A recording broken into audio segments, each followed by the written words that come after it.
Assalamualaikum warahmatullahi wabarakatuh.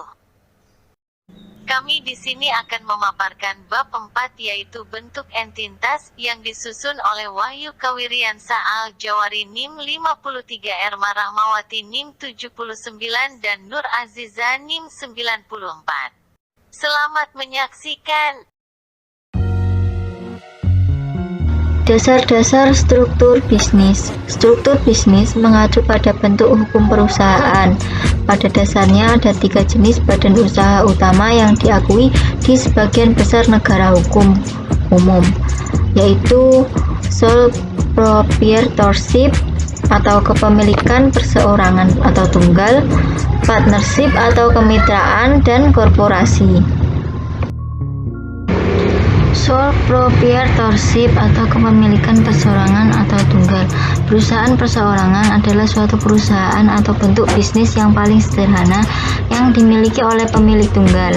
Sedangkan pengusaha perorangan adalah pemilik dari suatu perusahaan perseorangan yang memiliki kendali penuh atas bisnis tersebut.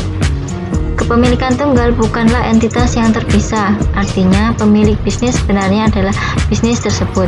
Akibatnya semua kewajiban dan tanggung jawab oleh bisnis sebenarnya ditanggung oleh pemiliknya. Kepemilikan tunggal merupakan bentuk entitas yang paling mudah dimulai dan dikelola dengan biaya awal yang minim.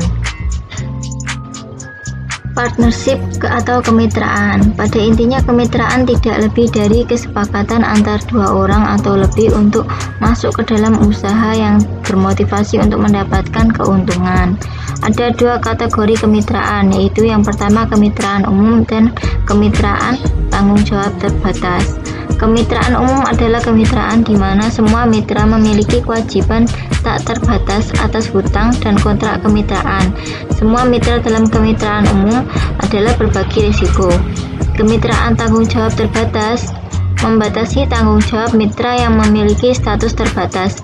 Harus ada setidaknya 1 mitra yang memegang status mitra umum, tetapi tidak semua mitra lainnya dapat dibatasi, meminimalkan risiko dan eksposur mereka. Kemitraan terbatas adalah bentuk entitas umum bagi investor yang mencari pengembalian investasi mereka, tetapi tidak memiliki keinginan untuk meningkatkan risiko atau kewajiban pribadi. Selanjutnya, korporasi. Korporasi merupakan bentuk entitas yang paling umum. Di sini, kepemilikan individu dari sebuah perusahaan ditentukan dengan menjual atau menyediakan saham yang sering dikenal sebagai sertifikat saham, dan pengembalian investasi biasanya dalam bentuk dividen. Selanjutnya, pemilik perusahaan disebut sebagai pemegang saham. Korporasi umumnya diatur oleh dewan direksi dan dioperasikan oleh tim manajemen. Saham-saham dapat diperdagangkan secara publik di Wall Street atau NASDAQ atau dimiliki secara pribadi.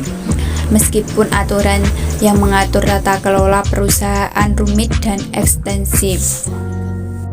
Selanjutnya, seperti yang diilustrasikan dalam kepemilikan kemitraan, kepemilikan dapat menjadi proporsi keuangan yang beresiko. Resikonya mungkin lebih kecil dengan pemegang saham di perusahaan. Dalam istilah hukum yang dikenal sebagai konsep entitas. Konsep entitas merupakan konsep hukum yang memberikan identitas terpisah kepada korporasi. Dengan identitas mengacu pada fakta bahwa perusahaan dipandang secara hukum mampu melakukan segala sesuatu yang dapat dilakukan individu.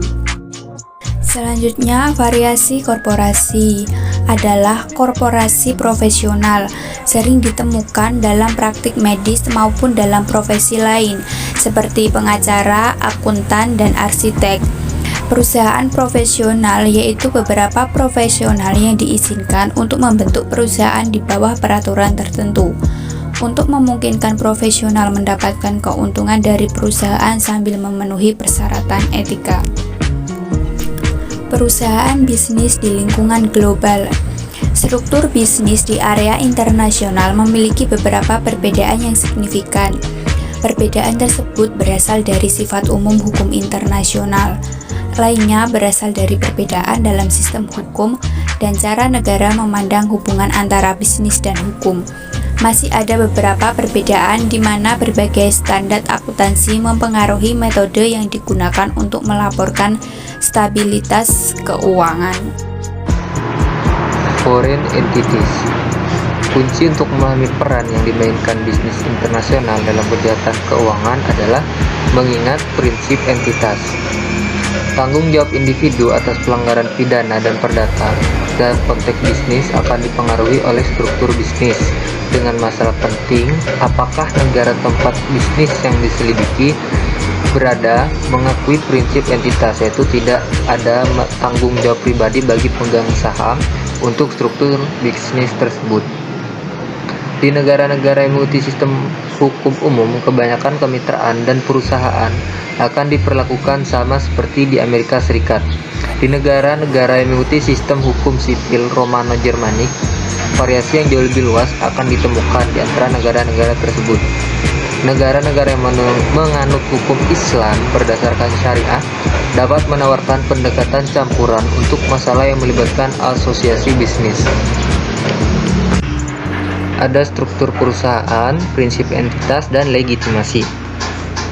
Dalam struktur perusahaan, tidak ada yang lebih nyata selain melalui penggunaan entitas lepas pantai yang dikenal sebagai IBC atau International Business Corporation, atau entitas yang memilikinya dipegang melalui sekuritas pembawa. Kemudian yang selanjutnya, prinsip entitas. IBC mengambil prinsip entitas selangkah lebih maju dengan direktur nomine. Kepemilikan dapat dipegang melalui saham pembawa, atau kepemilikan dapat dipegang melalui pemilik terdaftar yang hanya diketahui oleh IBC. Dengan melapisi beberapa IBC, seorang dapat membuat kepemilikan yang sebenarnya benar-benar buram. Selanjutnya adalah legitimasi. Legitimasi dapat dibangun di IBC dengan menggunakan entitas yang dikenal dengan perusahaan RA. Nah, perusahaan RA, entitas siap dipakai ini adalah perusahaan yang telah dibuat bertahun-tahun sebelumnya dan dibiarkan tidak aktif. Karenanya ditempatkan di RA, makanya disebut dengan perusahaan RA. Artinya mereka sebenarnya tidak diberikan kepemilikan, tetapi hanya ada di atas kertas.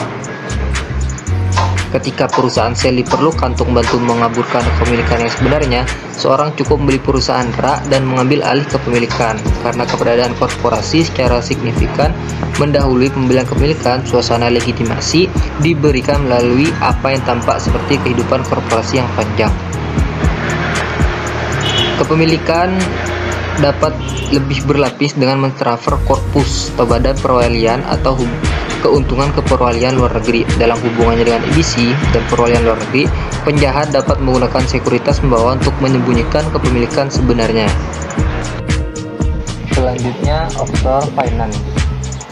Offshore finance atau keuangan lepas pantai merupakan istilah yang mengacu pada entitas yang otoritas hukumnya memungkinkan mereka untuk berada di negara tuan rumah yang pada umumnya hanya melakukan transaksi bisnis dengan individu non-negara tuan rumah. Istilah lepas pantai sering digunakan untuk merujuk pada bank, asosiasi bisnis, dan perwalian, dan terkenal digunakan untuk menyembunyikan aset dan pendapatan dari otoritas perpajakan negara tuan rumah. Mengingat potensi penyalahgunaan yang jelas, mengapa negara tuan rumah terus mengizinkan entitas ini untuk beroperasi? Alasan utamanya adalah ekonomi, kemudian alasan yang lainnya adalah rasa puas diri. Ada beberapa negara yang terus menawarkan perlindungan bagi penjahat keuangan yang mencari perlindungan. Nah, penawaran yang masih ada di beberapa negara kepada penjahat keuangan yang mencari perlindungan antara lain perbankan lepas pantai, bank sel, dan rekening bank koresponden. Di sini perbankan lepas pantai menyediakan kunci untuk keseluruhan skema kejahatan finansial. Sederhananya, keuangan luar negeri adalah sarana untuk memberikan layanan keuangan kepada bukan penduduk. seperti pembatasan bisnis non-penduduk, memungkinkan bank luar negeri untuk beroperasi sebagian besar tidak diatur oleh negara tuan rumah. Sementara banyak negara besar yang memiliki populasi perbankan lepas pantai, hanya mereka yang sebagian besar aktivitas sektor keuangannya di lepas pantai akan disebut pusat keuangan lepas pantai, dan ada bank sel.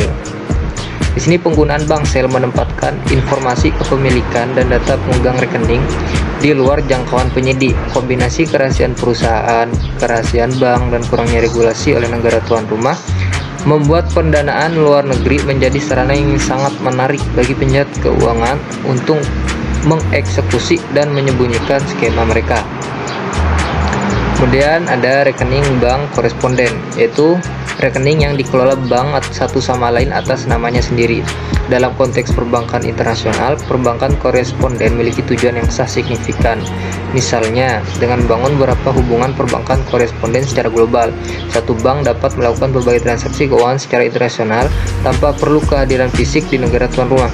Layanan ini mencakup transaksi yang sah seperti transfer keuangan internasional, layanan clearing check, dan layanan valuta asing.